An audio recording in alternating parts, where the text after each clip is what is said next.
Good morning. यतिखेर चाहिँ म घरै पानीमा छु। बिहान 4:50 भइसक्यो। अब सनराइज हेर्न जाने कुरा छ। जोस हल्का हल्का पानी परेको जस्तो लाग्यो। के छ बाहिरबाट के थाहा छैन। खोप रमाइलो छ होला, त्यस्तो धेरै बिग्रिया छैन होला। अनि हिजो चाहिँ के भयो भन्दाखेरि हिजो मैले खासै भिडियो बनाएन। हिजो आउँदैमा थकै पनि लाग्यो। यसमा चाहिँ बाइकमै आयो, बाटो ठिकठाकै थियो, पानी पऱ्यो। अब के हुन्छ चाहिँ थाहा छैन। अब बिस्तारै त जाने बाटो छ। हेरौँ, दुईवटा बाटो छ अरे, बेनी हुँदै पनि निस्किने बाटो छ।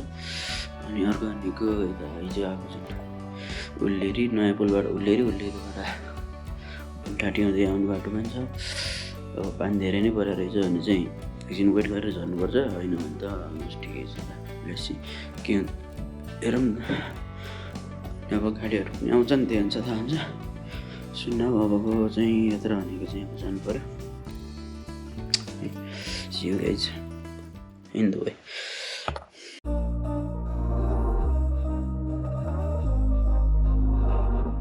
We were sparks on quiet streets, two hearts finding where to meet. But life pulled us apart, left me talking to the dark. The city got counted. Or have we both moved on to different names? Take me back to the start. Okay, so we are here at पुनहिल जाँदै हो। पछाडिपट्टि ब्याकग्राउन्डमा बाबा लालीको रास्ता सहिन्छ। राति चाहिँ पानी पनि पर्यो।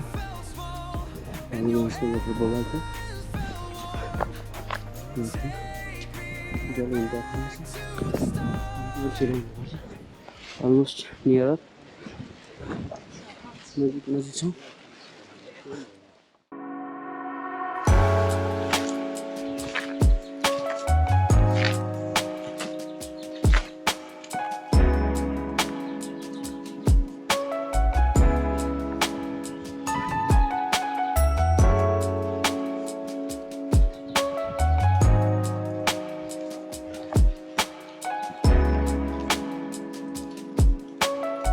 फाइनली पुनहिल देखियो होला peak point. Look at that.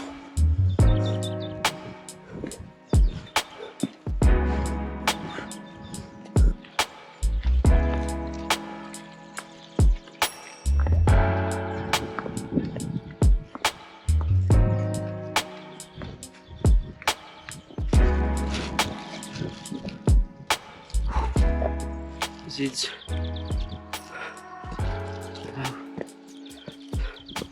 much. You can't explain a single word from here. I wish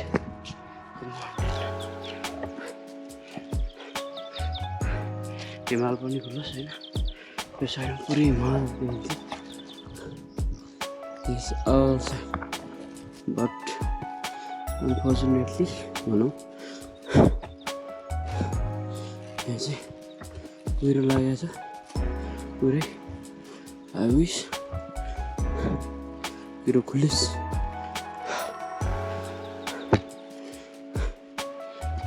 यहाँ आइपुग्नु चाहिँ अलमोस्ट मलाई 1 आवर चाहिँ लाग्यो होइन। 1 आवर लाग्यो, 15 मिनट चाहिँ लाग्यो। निस्किँदा त 4:44 निस्केको, पानी पऱ्यो भएर एकछिन रोकिएँ। जाडो साइड भएको थियो।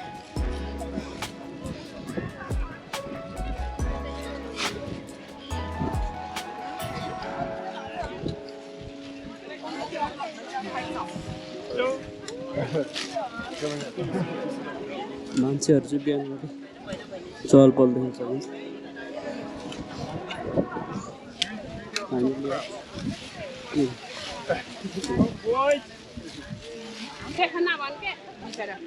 अहिले यस्तो भएर त घाम आउँदा कति राम्रो हिमालहरू देख्छ नि, बादल बसेर पानी परेर होइन, कति राम्रो यहाँदेखि देखिन्थ्यो, सबै हिमाल देखिन्थ्यो।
Hello, namaste.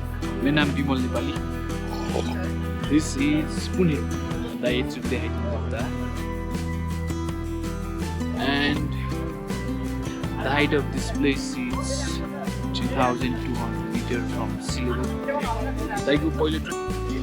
मेरो होइन धेरै भइसक्यो ट्रेक म त सोलो आएको अनि हिजो पानी नपर्दैको भएर मौसम राम्रो जस्तो लागिरहेको थियो पानी परिदियो त्यसले गर्दाखेरि राउसो खोलिरहेको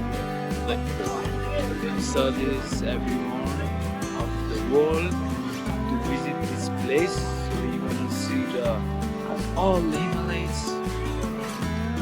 So like you need to Manas. Exactly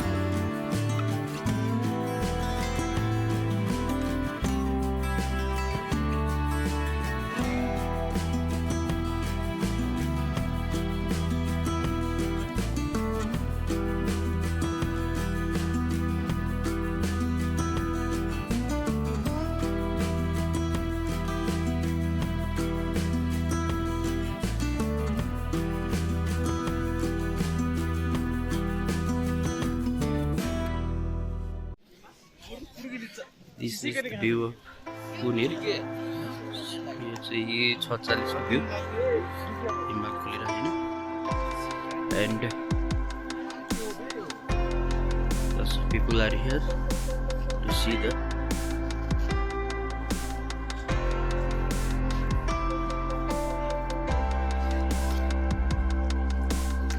I've stayed here up to 7 and back to Gorepani.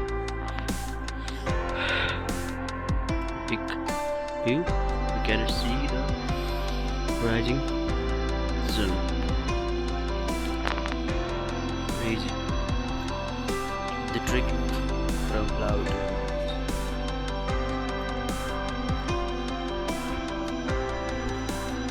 This is the 360.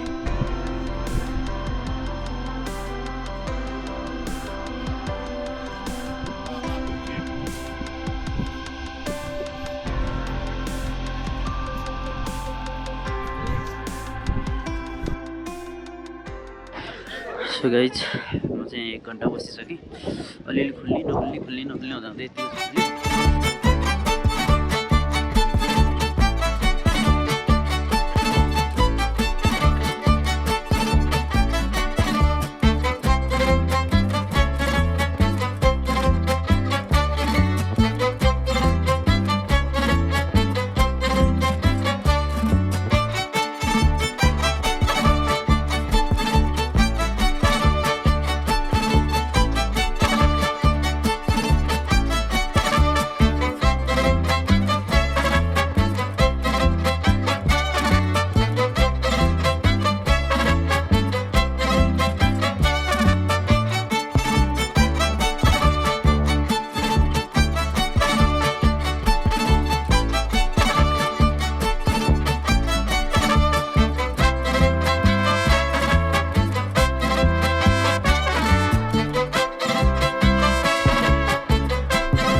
आइयो बल्ल घाम त देखिरहेछ फर्किनु भएको इट्स सो कोल्ड है जाडो भइरहेको छु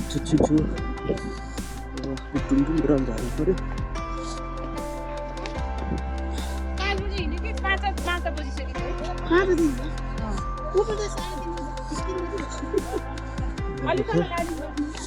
टुङटुङ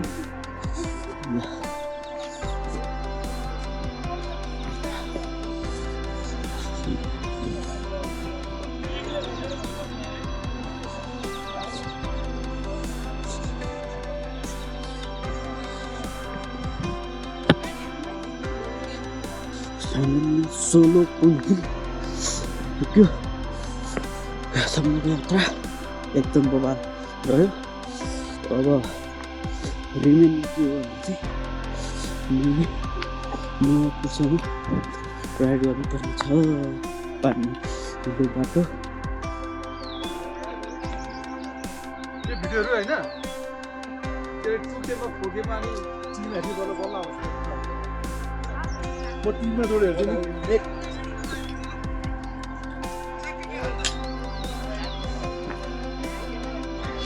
यो छ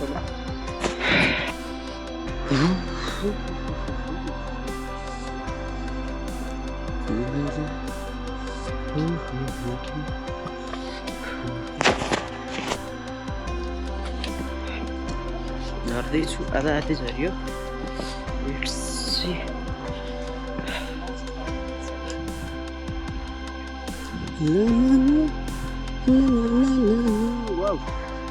नाइस सिट्स पुनिल ट्रेक अझै माथि छ अब तपाईँ बिस्तारै जानु भने 20 देखि 25 मिनट ठिक्कै हिँड्नु गयो भने 20 मिनट अनि अब अलिक छिटो हिँड्नु सक्नुहुन्छ भने 15 मिनट यो हात दिन पर्दैन बिस्तारै अब त तेर्सु ठाडो बाटो नै तल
तल्लो चाहिँ घरे पानी हो त्यो बाइक त्यहीँनिर राखेको छु अनि राख्सकेको छु उहाँ गेट तल हो त्यो घरे पानी गेट राखेँ त्यो चाहिँ घरे पानी गेट हो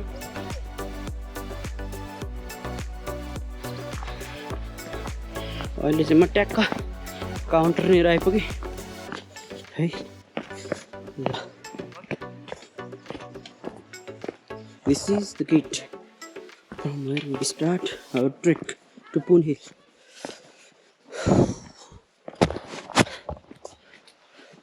Finally, Poon Hill पुगेर गेटसम्म आइपुग्यो. This is ticket counter.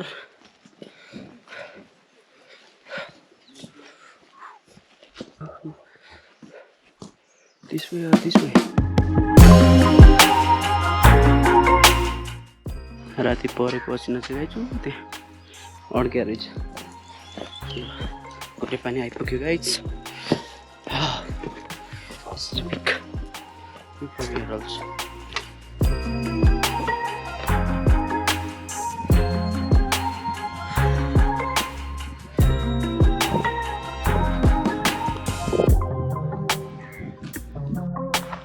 त्यो चाहिँ घरे पानी बजार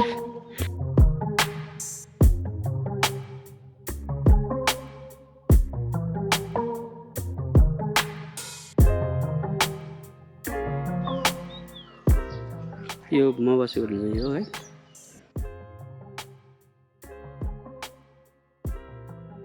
गाइज यतिखेर चाहिँ म चित्रे भन्ने ठाउँमा छु पुन हिल गएर बिहान फर्केर यो बाटो आएको आज यो बाटो चाहिँ उता मुस्ताङ जाने बाटोमा जोडिने रहेछ राम्रो छ भन्ने सुनेर आएको अब यहाँबाट चाहिँ यो पिच सुरु भएको रहेछ बाटो राम्रै रहेछ समग्रमा अनि यहाँभन्दा माथि लगभग 4 किलोमिटर चाहिँ त्यही डाँडाको आसपास भनौँ न, त्यही डाँडा वरिपरिको आसपास चाहिँ सम्म चाहिँ टर्निङ हानेर जाँदाखेरि 4 किलोमिटर जति पर्छ। र त्यो 4 किलोमिटरमा चाहिँ पिच छैन र बाटो बन्दै रहेछ, कच्ची चाहिँ छ, नालाहरू बन्दैछ। अनि बाटो समग्रमा उता उल्लेरीतिरको बाटो त अब अलमोस्ट कति घन्टा चाहिँ 2 घन्टामा पुगिन्थ्यो। अब यताबाट म निस्किने भनेको मुस्ताङ जाने बाटोको पोखरे बगर भन्ने बेनीभन्दा अगाडि थोरै घुमाउरो परे पनि मैले चाहिँ त्यो अब राति पानी परे भएर चिप्लो हुन्छ बाटो भनेर यो यतापट्टिकोलाई रोजेँ। अनि अब म अहिले अलमोस्ट पिच बाटोमा आइसकेको छु। 4 किलोमिटर म हिँडेको 20 मिनट जति भयो होला हाराहारी। 20 मिनटमा म यहाँ आइपुगेँ। बाटो एकदम चिप्लो छ, माथितिरै देख्न सक्नुहुन्छ। बाइक पनि पुरै यहाँ चाहिँ एक लेयर बने है, बाटो पुरा हिलो छ माथि। अब म यहाँबाट चाहिँ बिस्तार बिस्तार जान्छु। So this is all about guys. ल आज चाहिँ नयाँ बाटो, नयाँ एक्सपिरियन्स पनि हुनेवाला छ। सो अब यहाँबाट चाहिँ म मिल्यो भने गोप्रो पनि देखाउँदै जान्छु।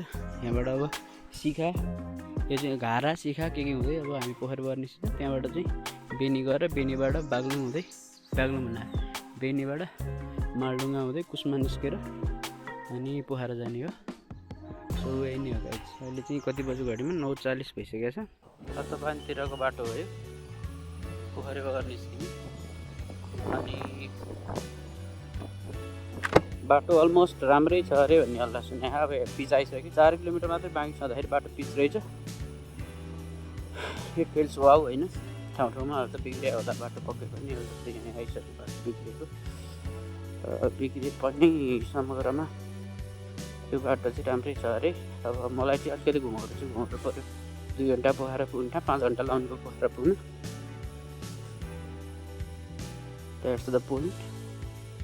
तर जे भयो नि बाटो सजिलो छ, रिक्स छैन नि त, रिक्स लिनु भएन मेन कुरो त।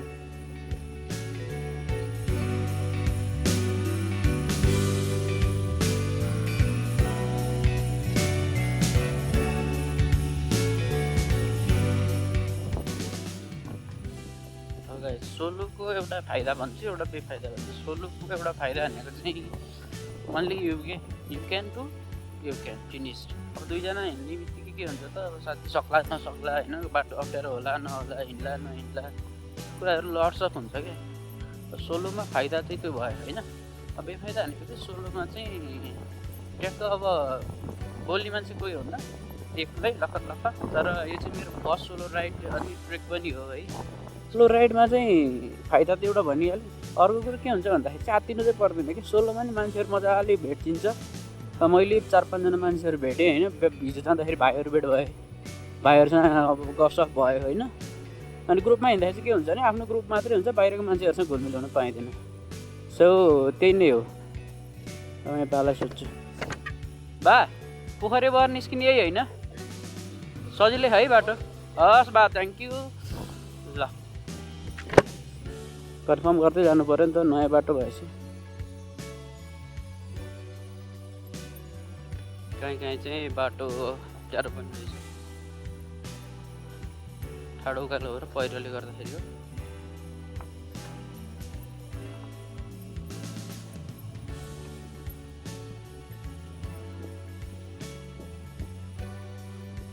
एकदम सकेसम्म लो गियरमा झर्दा भित्र बाटो समग्रमा राम्रो छ। यतापट्टि आउनु होला, 2 जना आउनुहुन्छ भने आई विल सर्टिनली रिकमेन्ड दिस। म्याक्सिको शिखा भन्ने ठाउँ रमाइलो रहेछ बाटो। पोखरे बगर कति लाग्छ यहाँबाट? 20 मिनट। हस्, धन्यवाद।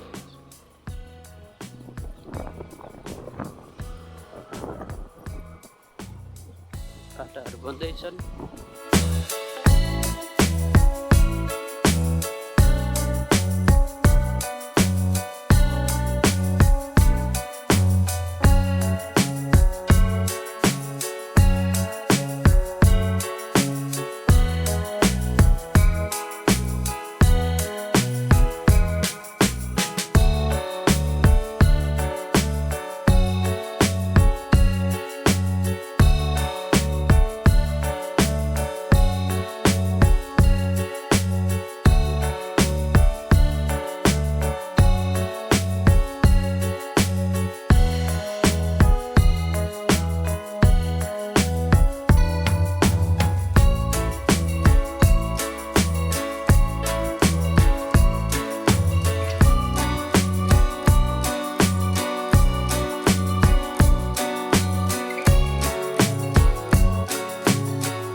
अब यतातिर पोखरा बेनी जाने भयो यता लेफ्ट साइड मुस्ताङ र हामी आएको चाहिँ यता गोरे पानी मुस्ताङ जाने रोड यस्तो बवाल छ क्या तपाईँ मुस्ताङ चाहिँ पोखराबाट एक दिनमा गएर फर्किँदा नि भ्याउनुहुन्छ बट अलिकति स्ट्रिक्टली हुनु पऱ्यो बिहानमै निस्किनु पऱ्यो होइन अलमोस्ट पोखराबाट 6 घन्टा नि आउँदैन होला क्या अहिले त 2 वर्ष म जाँदाखेरि चाहिँ यस्तै बाटोहरू पिच भन्ने अलिअलि मात्रै भएको थियो कतै कतै अहिले त हेर्दा क्लियरली जता पनि पिच बाटो सलल इट्स इजी के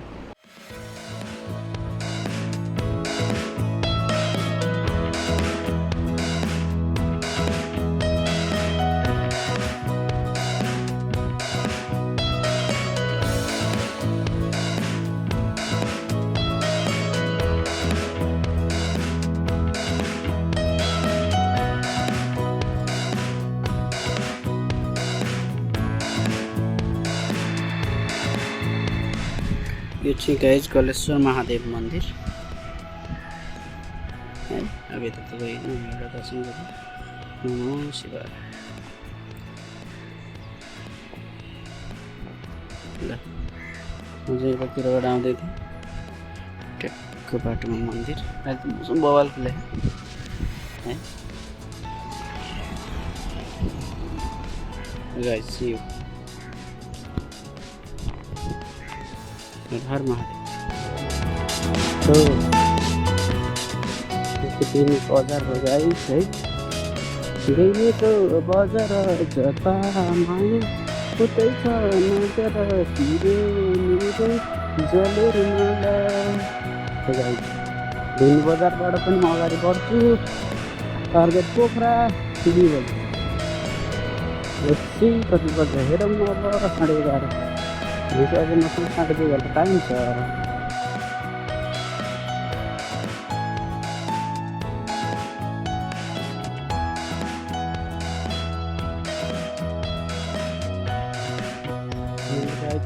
मालडुङ्गा आइपुग्यो